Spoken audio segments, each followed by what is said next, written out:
Hello, everyone. Thanks for joining us for the Q&A virtually for VIF at Home. For this Q&A, I'm joined by Quan Luong, director and DP of Tailor Made, Trey Slay, writer-director of No More Sad Songs, and Maria Tran, producer and co-director of Maddy's Mission to the Future. Thanks for joining us, everyone. So my first question for y'all is, since the theme of the film set is the creative process, what was your inspiration for creating your film? And what made you want to make this film? I can go first.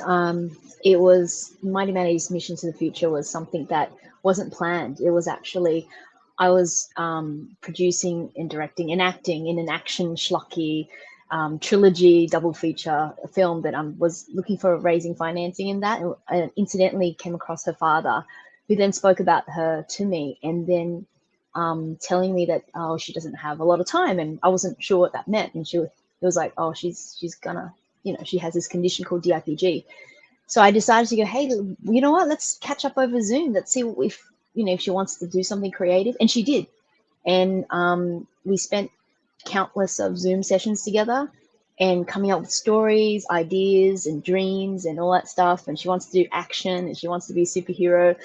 And I got a scriptwriter come on board, and we just kind of mapped it out. And then we just ended up shooting a lot of stuff on green screen and putting it together in the lead up to having the Australian sort of screening, pretty much 11 days after she passed away. But she fulfilled her dream as a 9-year-old little kid making her own, film. That's awesome. I'm so glad you were able to help her, achieve that dream. And I hope she was able to see the final product and was happy about it. Oh, she was very particular. She was co-director. So can you imagine a little girl going, I don't like this. This is not good, and stuff like that. So it was quite a fun experience. Yeah. That's good. Yeah. Can't wait to see it. Yeah. For mine, I mean, I've made a lot of short docs before, but I wanted to dive deeper into another one that was a little bit longer. And my good colleague of mine was just, getting his suit tailored for a movie. And it was like, hey, you should talk to this guy. He's a Vietnamese person as well, and he has a great story. So I took Tam out for lunch and, instantly bonded. And he told me his whole life story in like 30 minutes, how he grew up in the middle of Vietnam, became a tailor at the age of 12, and then left the country when he was 23 with nothing on a boat. And, for some reason, growing up in Vietnam, I didn't learn much about the boat people. And I really thought that they really floated from Vietnam to North America on a boat, which was obviously not physically impossible. But yeah, no, just listening to him, I really related a lot to my own story, like of immigrating to Canada. And so I decided to make a movie about him. And then since then, he has become a really good friend and uncle to me. I am mostly a musician. I've done music for 10 years. And so I wanted to try something new. But I also have always been raised by a mother who was very like, tell my story. And I'm like, I'm already doing music because she's also a singer. And so that wasn't enough.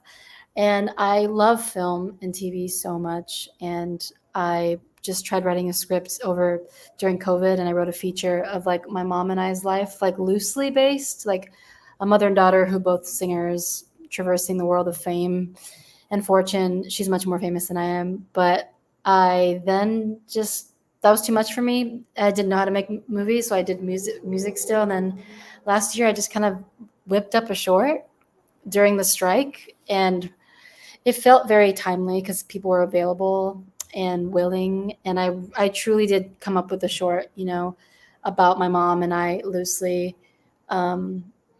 I just took a scene. It's not real, but I feel like if my mom and I were in a green room together getting ready for a show, this is what it could look like. And to tell a story about a mother and daughter is something that I will always find relevant to my understanding of my growth. And so I wrote and directed my first short film in November, and now it's going to be shown here. So it's kind of weird, but I now want to keep making more movies. For those in the audience who may not know Trace, could you just quickly explain your mother's story, please? Yeah, my mom is Carol Kim.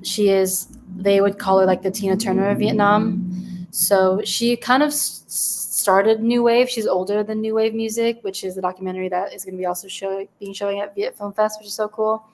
So I grew up with a lot of Vietnamese singers, like post the fall of Saigon in Orange County. So it's normal to me, but I know it's not normal. So she still sings till this day. She's been singing for over 50 years, and she's a powerhouse of a singer. My music is a little different. I'm a little softer in my voice and range, but she's like kind of a diva. Thanks. So, yeah, what was one thing you learned about your own personal creative film and the filmmaking process while making your film?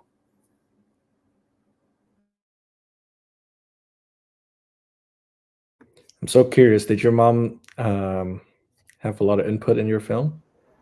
Because it's so personal. No, she really trusts me, which is really beautiful. She likes my music, but it's not her type of music. But she's like, "You're cool. I understand you." So with film, I think I'm nervous. Okay, you guys. I'm like, we're all gonna watch it with her together, you and us, on October 12th. So no input in that. She trusts me. I hope it honors her. We will see. It'll be interesting to see her reaction in front of a audience, I'm sure.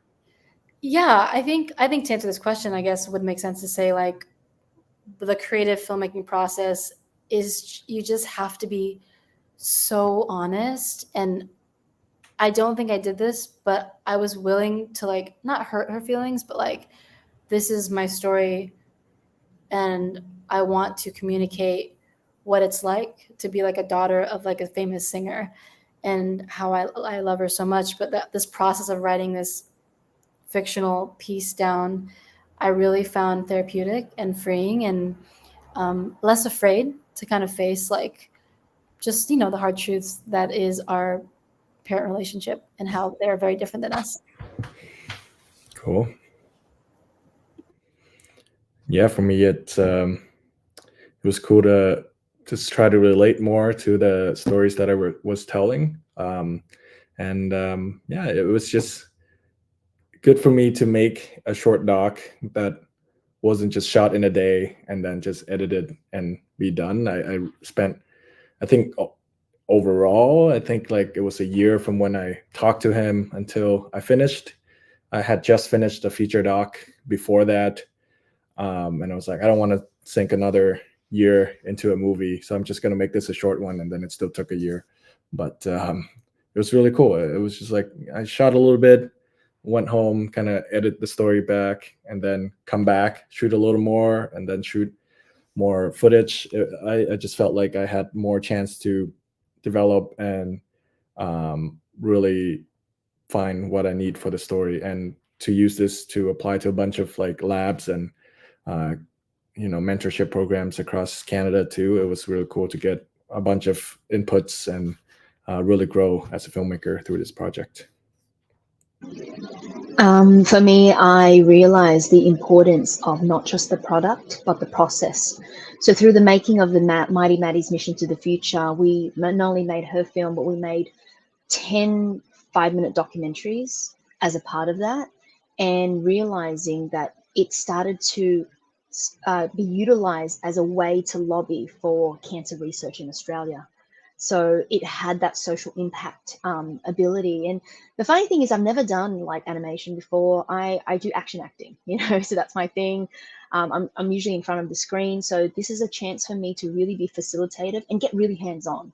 So I didn't have specialized roles. Like I basically worked with people who were non-filmmakers to create, and even DPing, that we had a bunch of people, even myself, would at times come on board to film things, put things together, because I like to, work with the writing, the editing, the directing. Like I'm very hands-on, and I realize it's okay.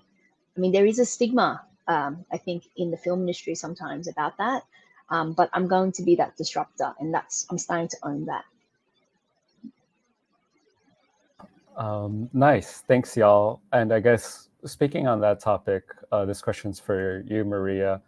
So, your film uses a lot of different and interesting, really fun animation styles and graphics. So yeah, what was making that like, and what were kind of your and Maddy's inspirations for the way these parts looked? I had no skills in making animation. So I had to start from scratch. And especially having a co-director who had grand visions, who's 9 years old, goes, I want this, I want that. And then she would draw like these cartoon things. Her little brother made a lot of the pictures that you'll see. And then I'll have to go off and figure out who I know to animate it. And then I'll have to figure out myself how to do it and then give it back to her. She made her own song for the whole film, her own song. She wrote her own song, which was improvised. We gave it to a muso who kind of went, oh, wow, there's something in here. She knows rhythm. And they created a song around what she kind of, did. So it was very lo-fi, lots of creative development. But through that process, being able to draw other creatives, even at the end, we got Nguyen who is the voice of Tina the Sloth. And she connected with Maddy because she's like, oh my gosh, I've never seen a little girl who's so adamant and she doesn't have a lot of time, who's so, like really focused on making her film. We all have to help her. We have to help her reach a goal. So we had so many different people coming on board just to help out in different aspects to make it, to complete it. That's really awesome. I look forward to hearing this song. For you, Trace, what was composing the soundtrack for your film like? What moods were you going for it? Like, especially that song at the song at the end. Mm-hmm.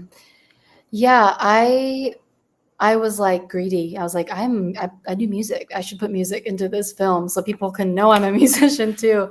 Just trying to really utilize what I can offer. And I actually had a song that I placed in the end, and the vibe of it was cool. And I was like, I could just write something like this. And I actually looked at my voice notes, and I wrote a song about my mom in 2020. And I played it, and I forgot about it, and I loved it. I was like, gosh, this is so sad, but like beautiful. So it was really fun to, take my time and write properly this song and kind of honor what I'm really feeling. I think doing music for a living, you're kind of trying to make like the thing that people want to listen to, the commercial stuff. Like this one was so personal too, where I worked with someone I really trusted, and I got to hire like a saxophone player. Like I really was like, we're making this orchestral. Like I really got to see a new side of myself in the music process. And it's a very intimate song. My mom, speaks English. I wonder if it'll hit her in any way. It's called I Look to You. So it's kind of like trying to let them know that you want them to be proud of you. And you're just like, you're my inspiration. Do you know that? But in a very sad way in the song. So it was fun, and I'm excited for like people to listen to it. Thanks. Yeah, it's I think we all kind of relate to the sentiments in our own ways. For you, Quan, were there any similarities you saw between the craft of tailoring and the craft of filmmaking? Yeah, actually, when I was filming him at the table, I guess his tailoring machine really looked like an old, like celluloid film editing machine. But to be more specific, I think it's just how he really, just love his craft, which I really relate to. He keeps saying, if I can just sit here on my sewing table and just focus on what I'm doing, then all will be fine. And that's kind of how I feel about filmmaking too. But yeah, I don't know. It's just a passion that I really relate with. Yeah, I don't know. All crafts are cool, and it's just, I'm sure we all feel great when we are talking to someone who really love what they do and who are really passionate and knowledgeable about what they do. And that's how I felt. It was just, and that's why I wanted to film the interview while he's working, and not just to sit down and looking off camera kind of interview, but it was, yeah, him and his environment, just telling a story to a customer basically. And that's the movie. Do you have a suit made by him? You're muted.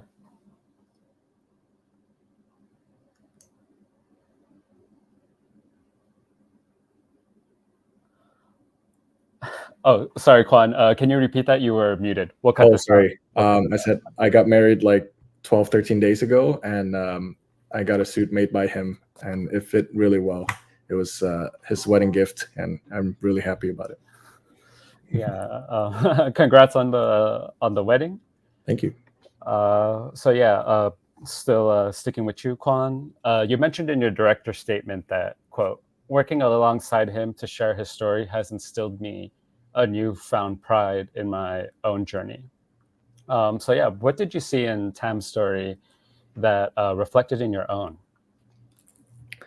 Yeah, I think it's about, and I think in Vietnam's culture, there's a lot of like, you send one person to the new country, or like one person gets to go to a new country and then they bring the whole village over after, right? And that's really what he did. I think he brought like literally his whole village over.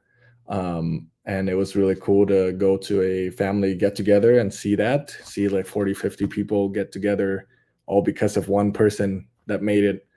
And I don't know, it's just really cool. I'm the first one in my family to be abroad, and I've made a career and a life for myself just with the craft of filmmaking.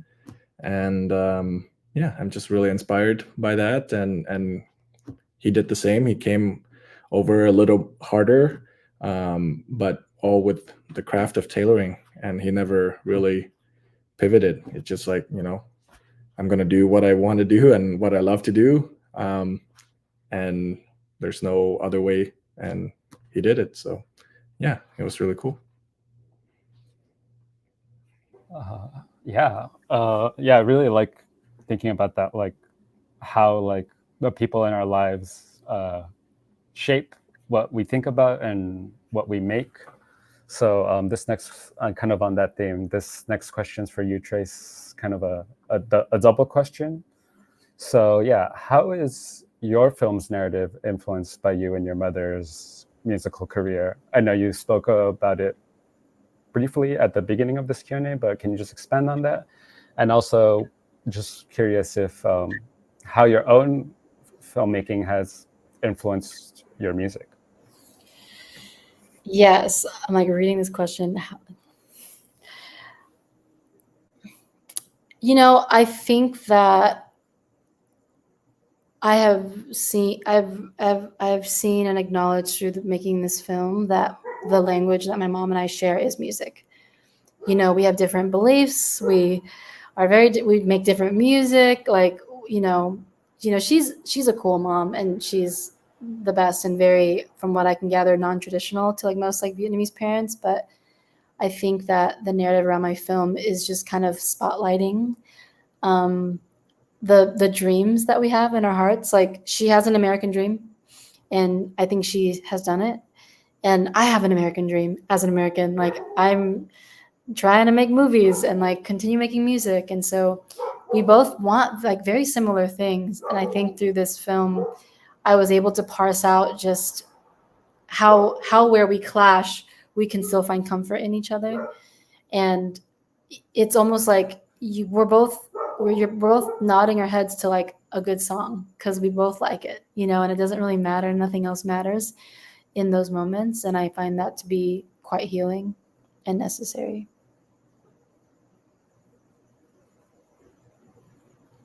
Nice. Thank you, Trace. Yeah, and then for you, Maria, one of the your other coworker, Maddy Sui, who unfortunately is not with us anymore. So yeah, how can you, or how do you want this your film to kind of honor her memory and her legacy? Well, since her passing, because during the time when I was working with her, I was also working on my own feature films, action feature films that I'm shooting in 4 months' time. And we did share a lot about why we want to make films. And for her and for me, is we always wanted to show like what girls, how strong girls can be. But not only that, like our Vietnamese culture shouldn't always be tied back by traumas and all that. We can think in the realms of imaginations and also tap into different genres. And for her, I remembered she wanted to be a superhero. And I remember her parents were like, oh, but, is it really going to be this? There was a lot of questions around that of what narratives that she could do. And for me, I look at her, I'm like, you know what, if you've got the guts to do this, I'm going to back you up, sister. I'm gonna help you make the film that you want to make without having to feel any guilt or anyone saying that it's silly or whatever. Why can't we make films like that? And then there's, on the technical side, of course, there was people going, how are you going to make that? How are you going to have this? How are you going to have that? And I'm like, as a filmmaker, like, we are always solving problems. And the more problems we solve, the better we become a filmmaker. And then we are able to then tell not only our narratives one day, but other people's narratives outside of our community. So for her, with Maddy, to honor her is to keep on making films. And I'm currently rehearsing a lot of my actors in her. She has a community space. The Sui family set up a business and creative collab, which is a physical space called Maddy and Co.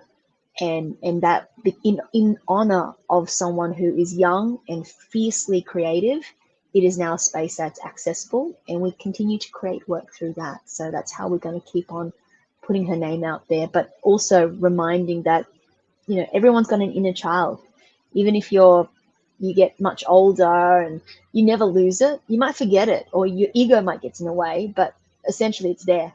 And when we nurture it, we become creative, and we're able to tap into stories and people that are maybe we've never met before, but there is some sort of universal connection there. Yeah.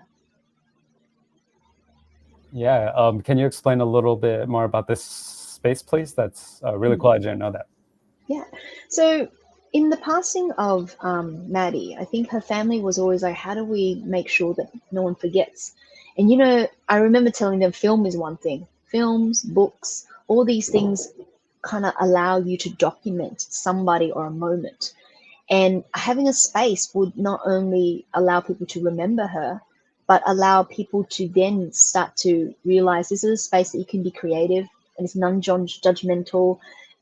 It's just about bringing people together and sharing stories. So for me as a film director, because I haven't studied acting or filmmaking, but like I've done my work and my practice through community-led initiatives. It's always very facilitative. It's like getting a group of people together and allowing them to shed their ego and really feel vulnerable and share with us exactly what is it they want and they yearn for. And through that process, we're able to then figure out a story. And then we bring in other facilitators on board who might be very good at script writing in terms of that skill set, or DP or whatever. And then we work together collaboratively to then come up with the project. And I just kind of facilitate that. But pretty much it's never for me, like it's us when it comes to creating. And I feel that that's such a powerful process to have. Yeah, thanks. So this question was originally just for the two of you, but I'll kind of open it up to everyone. So yeah, so why use film to show these relationships and to show these kind of communities that you are all a part of and are quite proud of, which is really cool to see.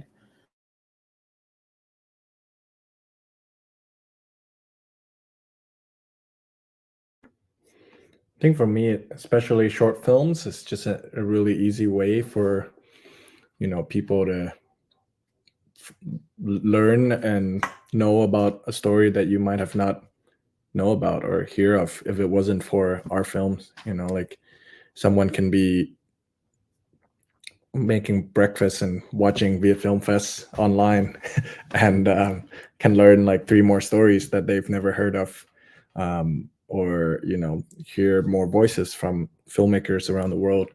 So yeah, I think that's what is cool about the short film format. At least it's very digestible, it's very easy to share, it's a very easy to watch, and yeah, it's just a fun way to tell stories.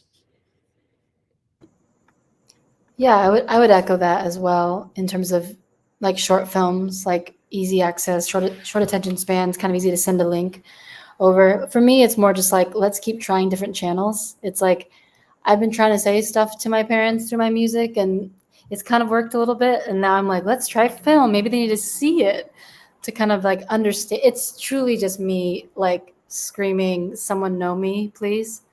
And so I think with film, I can like actually cast people and make them say what I want. Like, it's so fun to write and direct. I think writing and singing is so cool. And now that I'm in this new world of directing, I'm like, how fun. So it's why film, like why not? And it's so fun. For me, I see film as an economic way to change the world. And especially now with the accessibility of equipment and all that, I feel like bringing people together to work together towards a story, and then it gets on the big screen, and having that resonate with your audiences. And not only that, once it's uploaded or streamed, there's a ripple effect that continues on. So for me, there's a saying my mum always tells me when I grow up, which is, you know yourself, you know others, every battle you win. So filmmaking is a process to learn and understand yourself more, and understand your anxieties, your tension, and why you do certain things, and your motivations, and figuring that out, but then figuring out your relationship with people, but not only that, on the screen. So you as makers, it's very meta. It's like you're the maker, you're having stuff, and then you've got the characters on screen that you're also making stuff, and that intertwined, it comes. I think that relationship is so interesting, and the more we get a chance to really take a moment and reflect, the more we keep on finding more nuances about ourselves that we don't know, and that's what film allows us to do. Yeah. I think also, like, as filmmakers and artists, sometimes you just can't help it. I feel like it's so crazy that we created like something out of nothing. Almost like it's just like insane to reflect back on, but it just, I feel like I can't help it sometimes but to just constantly think of new ideas. And you would be out on a date or like hang out with someone, you're like, that's a great movie idea, I should write it down. And suddenly like a year later it's done. Yeah. So I think for us lucky people, it just comes naturally, and it's just an urge that we need to make movies and tell stories. Well, I think that's so cool, because it's like, even like sometimes I get like racism that gets thrown at me, and part of me goes, oh, why did they do that? And I'll be like, oh, you know what? That's a moment I'm going to remember, because I'm going to put it in a script, and that script's going to become a film. So it's a way to kind of like move through life without holding on to that baggage and say, it's probably me. And I think that's such a fun and beautiful thing. And I think it's just nice to kind of echo what you were saying, Maria. Like, it's so nice, loosely, it's nice to like know you're not alone because of the stories that you're telling, and people are like, same, and you're like, cool. So you're kind of humbled by the connection, especially being like Viet filmmakers. It's even more intense because we have very similar, journeys and stuff. Obviously, we are our own people, but it's so nice to feel less lonely the more I create. Yeah, and that was something I think I appreciated about all of your films, was I learned a lot about like even just like the 10-15 minutes I got to watch of these glimpses, it's like I feel like I learned, you know, as someone who's kind of been in Southern California my whole life, like just seeing like how big the diaspora is and learning about it, that was really cool. So yeah, that brings me to my last official question. So yeah, how did you want your films to reflect the communities that shaped it?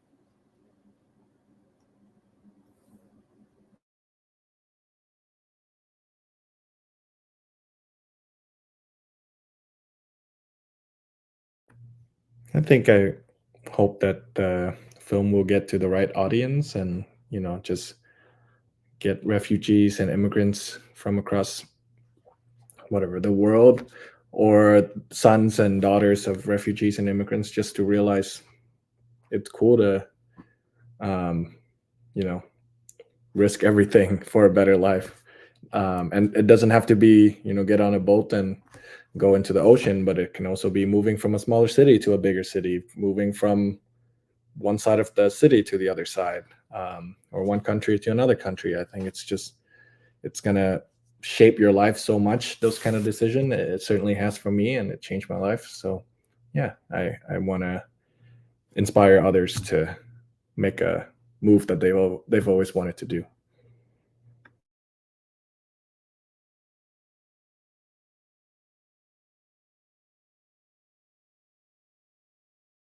I guess I'll. Oh, okay. Oh, I think for me, it would just be that the fact that we can just make. It doesn't matter if you're a filmmaker or not a filmmaker, whether you have equipment or you don't.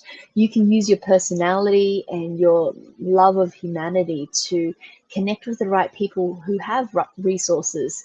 You know, I feel like the Vietnamese community, we have so many stories, right? And I think we're at this cusp where the sharing is what is needed.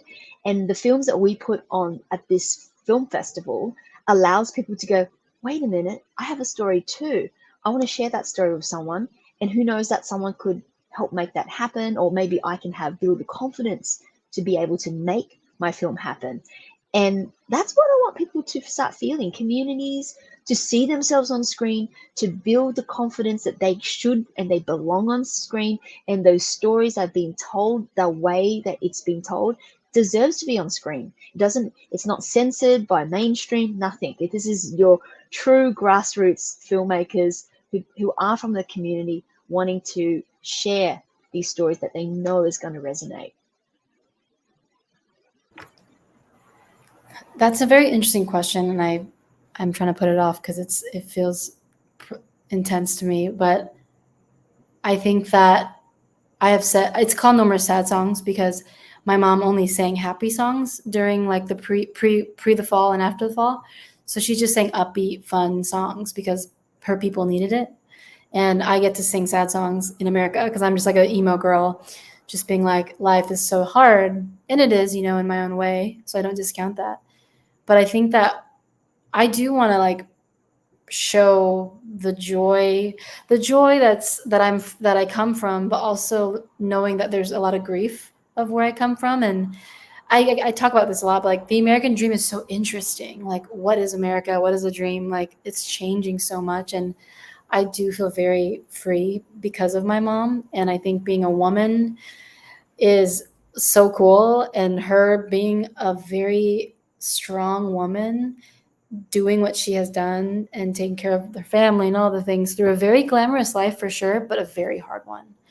And so I think that is a very specific story, but kind of like whittled down, it is a story about a mother and daughter. And I want to show what that kind of relationship could look like, has looked like, I just, the dynamic of it is so interesting because my producer's like a white male and he's like, wow, I really related to this. And I kind of want to just show it's not just like a Vietnamese girl and a Vietnamese mom. It's just like a parent and child trying to find each other over and over again. I'm not answering the question, but that's my answer.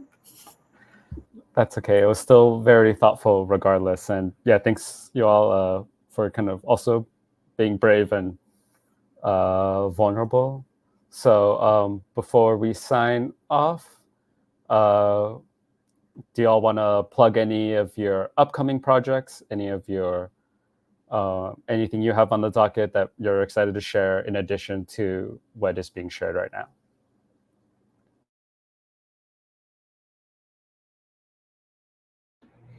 I just wanted to share a project I'm working on because it has also a mother and child. It's also a mother and child story, and she's also singing and performing with her child on stage. So it's just, yeah, I don't know. It's really cool to hear your take, and I'm excited to watch your film because I'm still making this film. So it will be very helpful to see how you tackle that relationship. But yeah, I'm working on another short doc called Becoming Ruby, and it's about a Vietnamese queer, a Vietnamese drag performer here in Canada, who's Canada's first drag artist in residence. Super cool. But the movie is a conversation between their mom and themselves, and how their mom has supported them so much throughout their whole life, and this decision to pursue performance arts. But now with this big residency, they get to put on a show in like 2 weeks, and they choose to feature their mom and fulfill one of her dreams of being a singer. And she's always been in the choir, she's always loved singing, but since immigrating also as a refugee, as part of the boat people, she's kind of given up that singing dream. So it'll be cool to see them performing as mother and child on stage in drag costume, singing like a Vietnamese song that I'm licensing. So yeah, I don't know, just a cool coincidence that your film's about you and your mom as singers. That sounds so cool. My first question is, are you casting? I'm just kidding. I can't wait to see. That sounds amazing. Both of those sound really, really amazing. Thank you. Yeah. Can't wait to watch that. Mm-hmm. Sorry, do you have anything? No. I love. I wrote a feature, and I'm getting it packaged with this agent, and it's about my dad. So I'm switching over, and it's about mental health and the illusion of grief and why we're not very close. And so it's a film that's not exactly about us, but it's about what do you do when you don't miss someone when they're gone. And I don't know. I'll let you know how that film goes, but yeah. I'm just about to go into production in 4 months for my double feature, Echo 8 trilogy, 5x5, and then Echo 8 Beyond. The first one I made on $10,000 is on Amazon Prime. So it's very schlocky, Robert Rodriguez style. So my next 2 films are still Robert Rodriguez style. Like both budgets of both feature films are like $40,000, but I make it work. So, and because we've got the streamer Amazon Prime, we're just going to go straight to them. But that's the thing. The prequel I'm working on is delving within toxic masculinity, which I find quite an interesting topic, especially for me being like a strong female, and then always seeing all these microaggressions in my day-to-day life. I wanted that prequel to be that. And then the sequel is just basically the main character now living off grid, but then she's now living within a homeless community, and then she has to go and then take down this evil organization. So it's an assassin action film. So that's my schlock, my genre. And I get a chance to like produce, direct, act, the whole lot, with probably this time around a combined cast and crew and stuff of 100 plus. But a lot of these people are coming on board because they love a very tight script. So our script is written by Elizabeth H. Vu, Vietnamese Australian writer, and she loves horror. She hates the genres that I make her write, but we kind of like go, I do this and then you do that. So hopefully I'll produce some of her horror films later on. But that this is how we kind of collaborate to make things happen. And yeah, so that's what I'm looking forward to. Echo8movie.com. Check it out. Awesome. Thank you, everyone. These projects all sound really fun. Genuinely excited to see them come up soon. Thanks for joining us, everyone. And this is for you to the audience. This will also be in person.